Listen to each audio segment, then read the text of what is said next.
There has been a lot of talk about the student loans and a lot of changes that have been happening. Luckily, I haven't been affected by those changes, but there are many people that have been.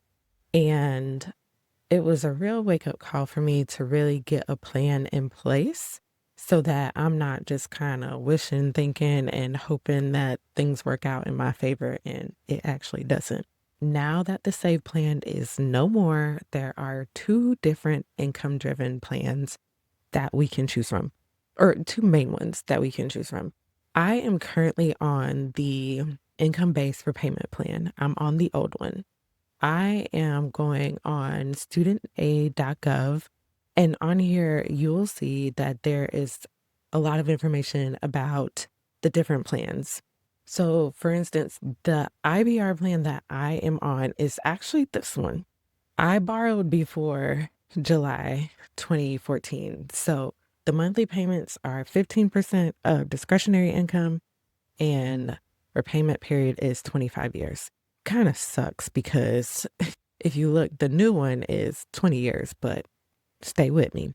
So the new plan that I have been considering and what prompted me to make this video is the RAP plan. This is the Repayment Assistance Plan.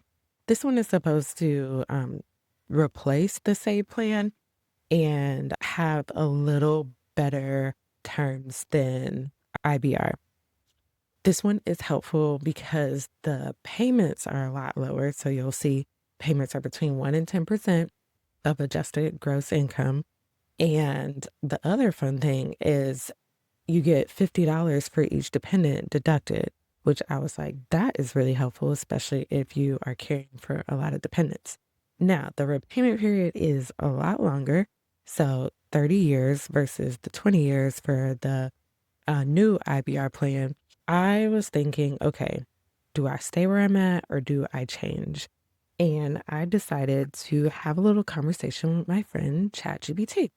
So I started off the conversation just saying, hey, I want you to act as a financial coach with 10 years of experience and current knowledge of the new federal student loans. And the reason why I put this in there is because there have been a lot of changes and I want to make sure that it's using the information that's out there now. So I proceeded on to say that I have federal student loans that I need to figure out the best and fastest way to pay them off with my income. I gave my current situation. I'm not going to share that here, but it is multiple six figures of student loan debt that I have. Yes, I said multiple. I went to a private dental school and had $0 to pay for it and took it out all on student loans. Now, the one thing that I will say I've seen in a lot of videos that kind of hurt my feelings, but it was kind of true, is that a lot of professionals, especially a lot of the medical professionals, we are really good at our jobs, but not so good at finances sometimes. And I don't think we fully understand the financial implications of these loans. And I hear a lot of people say, like, yeah, like you should know if you're taking out a loan, there should be interest. And it's like, yeah, I get that part, but the part my brain wasn't comprehending is how this interest has been accumulating over the years and how I owe about twice as much as what I actually took out. And I've been paying on these student loans for many years now. It's not that I don't want to pay my student loans back. I truly believe if you take out a debt, you got to pay it back. I'm not one of those people that's trying to avoid paying their loans. That is not what I'm trying to do. What I'm not trying to do is give the government more money than I actually should. So I'm trying not to give away my whole paycheck. Anyways, going back to the conversation that I had, I said, hey, this is the current situation. I also put that I'm currently on the old income-based repayment plan. I'm considering the repayment assistance plan, and I want to compare IBR versus RAP.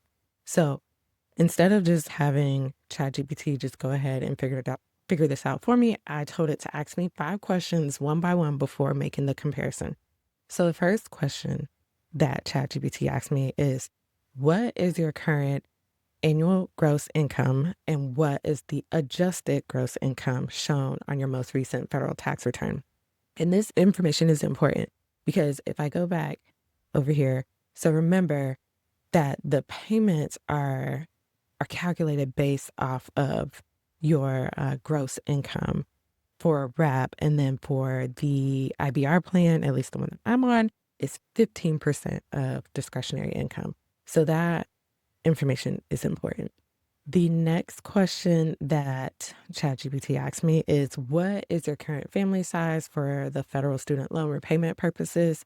Again, this is important because it does play a role in how your discretionary income is calculated for IBR, as well as this wonderful benefit here with the RAP plan where you get $50 for each dependent deducted from the payment.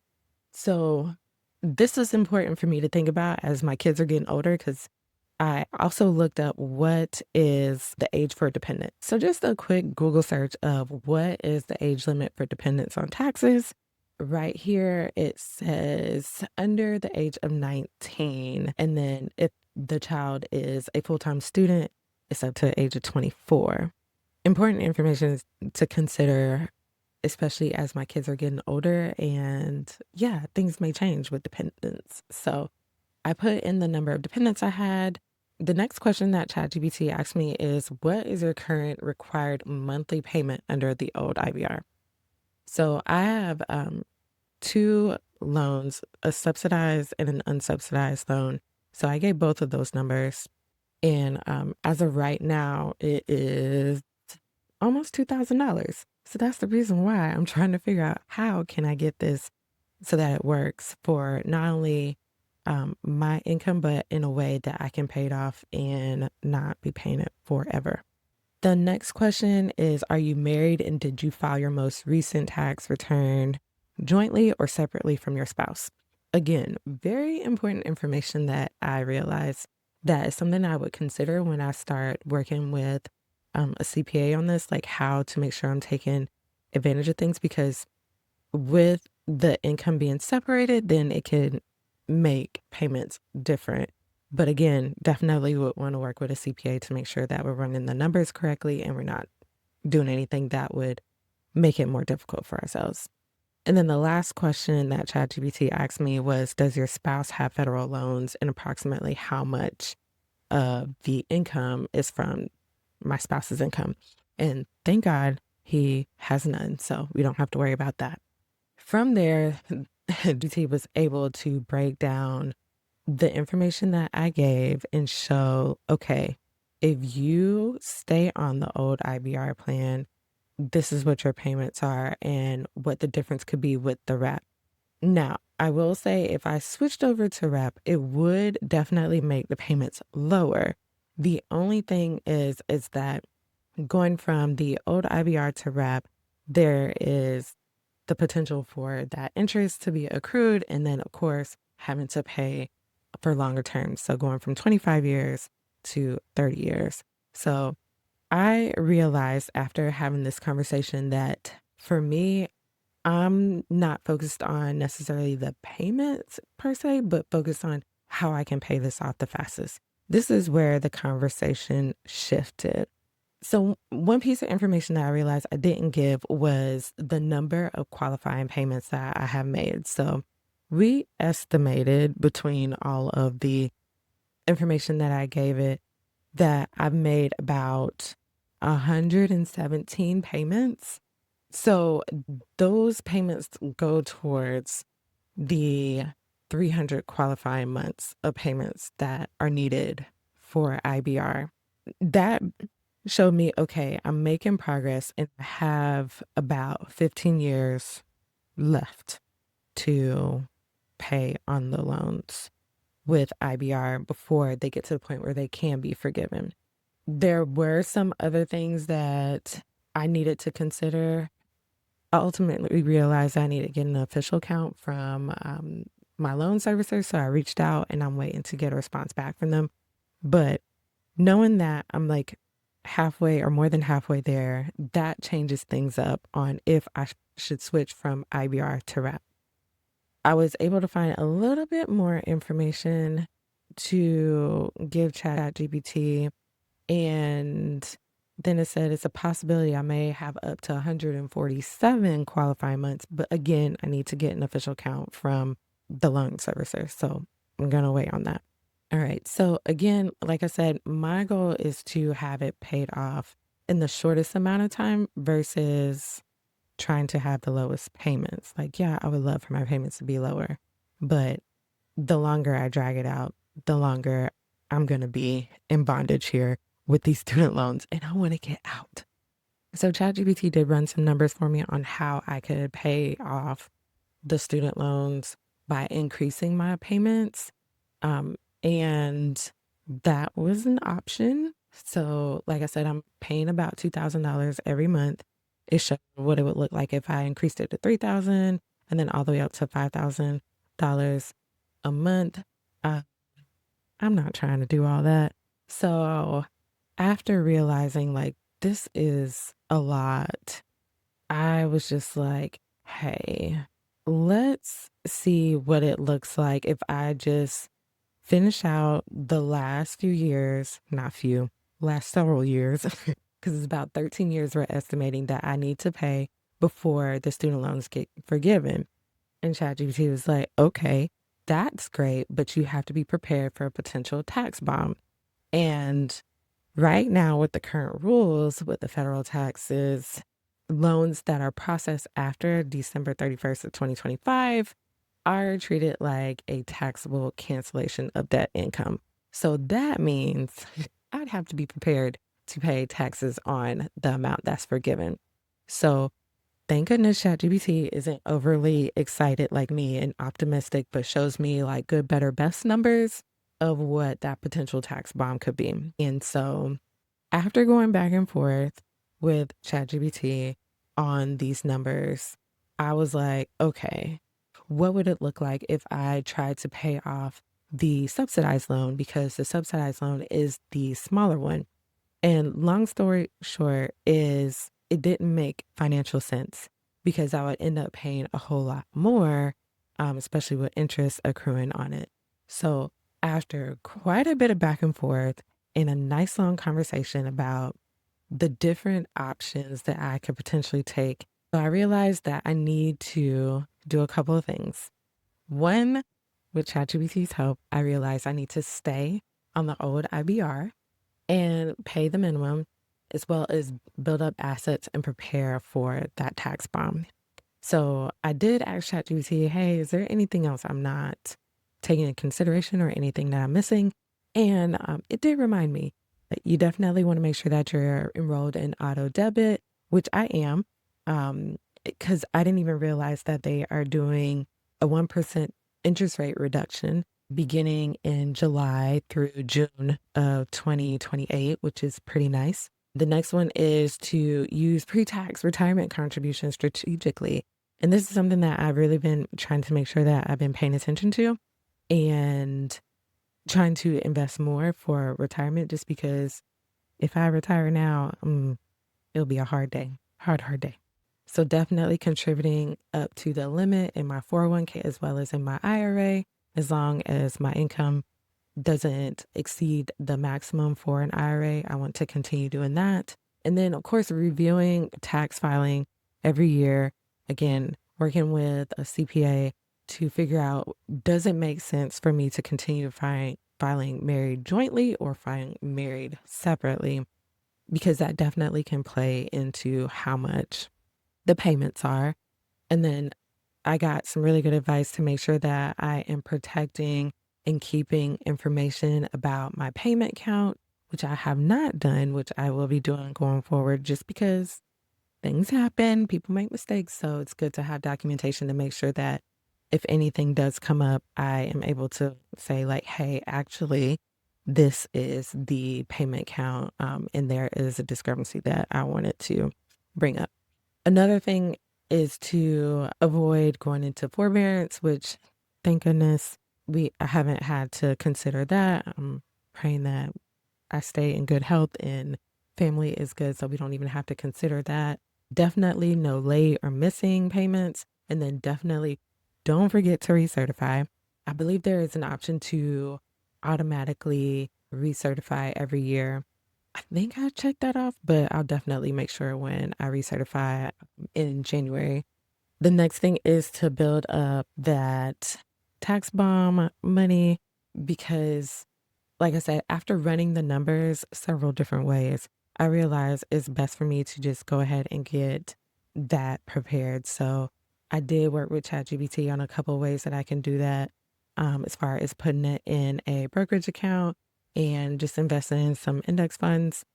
And yeah, having it ready so that when um, things do come to that point, I will be ready for it and won't have to dip into emergency savings or having to dip into other accounts.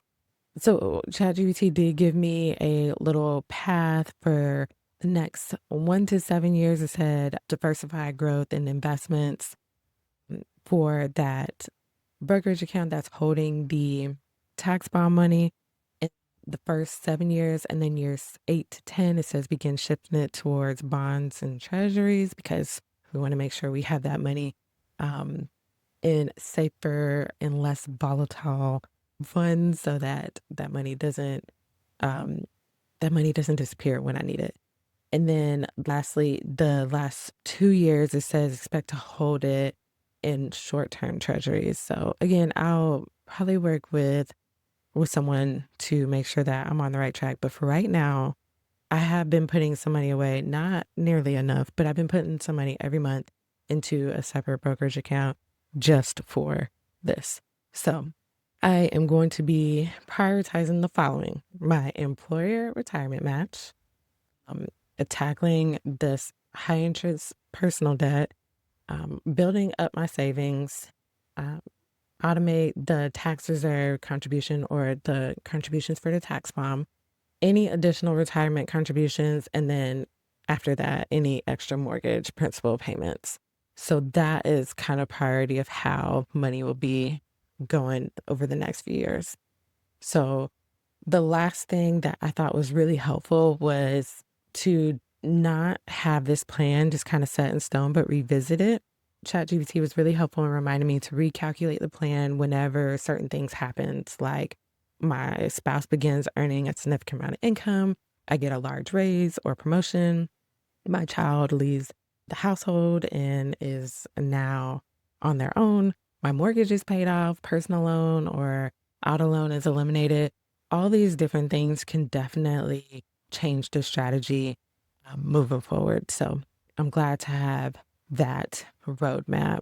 All right. And then the last thing that I asked ChatGPT was give me a list of the top 5 questions to ask my loan servicer now, just based off of the conversation that we had. And it gave me some really good questions to ask. And the big one that I really want to know the answer to is what is my official qualifying payment count towards my 25-year IBR forgiveness for both my direct consolidation subsidized loan and direct consolidation unsubsidized loans? So again, I sent that message out. I'm hoping to have the answer to that question here soon. I asked the second question as well. What is my official projected IBR forgiveness month and year based on my current qualifying payment count? Because I will tell you, if you go over here to studentaid.gov, they have some really great information here and they have a repayment calculator. But I'll be honest with you, this calculator is seems a little off to me. You can use this calculator to calculate your payments, but mm, I wasn't feeling too great about it. So I really want to see what my loan servicer says, and then from there, I'll be able to calculate how many more payments I'll be making and what my potential payoff date will be. So that is what I have spent my weekend doing, was coming up with this plan and just having a clear trajectory of where I'm going next. Because the worst thing is to have a debt and not know when you're ever going to have it paid off. And again, like I said, I took out these student loans when I was in dental school. I am not trying to like not pay them. Now, there's some people, I ain't gonna call no names. There's some people I know that just are not paying their student loans and are waiting for the government to be their savior and forgive them, which is not going to happen. I am not doing that. I want to pay off these student loans, but I also want to be smart about it in a way that works out for me financially. And um, yeah, I won't have to be paying on these student loans till the day I die. So that is the plan that I came up with. hopefully this helps you see how you can use AI to help you with coming up with your own plan if you're feeling stuck, like I'm going to be paying my student loans forever. No, you don't have to actually. So there are ways of getting your student loans paid off, whether it be through a fixed term using any one of these different um, repayment options. I definitely believe there is a way, even though for many years I have just buried my head under the sand and just pretend like they didn't exist because I was too scared to look at the number because I'll be honest, the number was big and scary. But now I see it and now I see how many years it's going to take. I see that balance is going to grow between now and the next 13 years whenever I get to that day that I pay it off or I get to the day where the remaining balance is forgiven.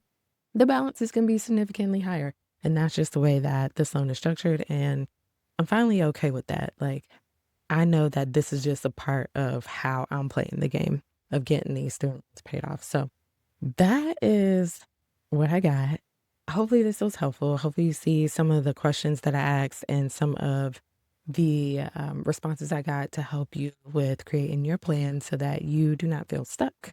And yeah, now you know how you can get your student loans paid off. So let me know, what repayment option are you on? Are you just paying things on a fixed term rate? Are you using IBR or the new wrap payment option? What are you doing? I'm curious. And if you paid off your student loans, I want to celebrate with you. So let me know that too. All right. Thanks for checking in. I'll talk to you next time.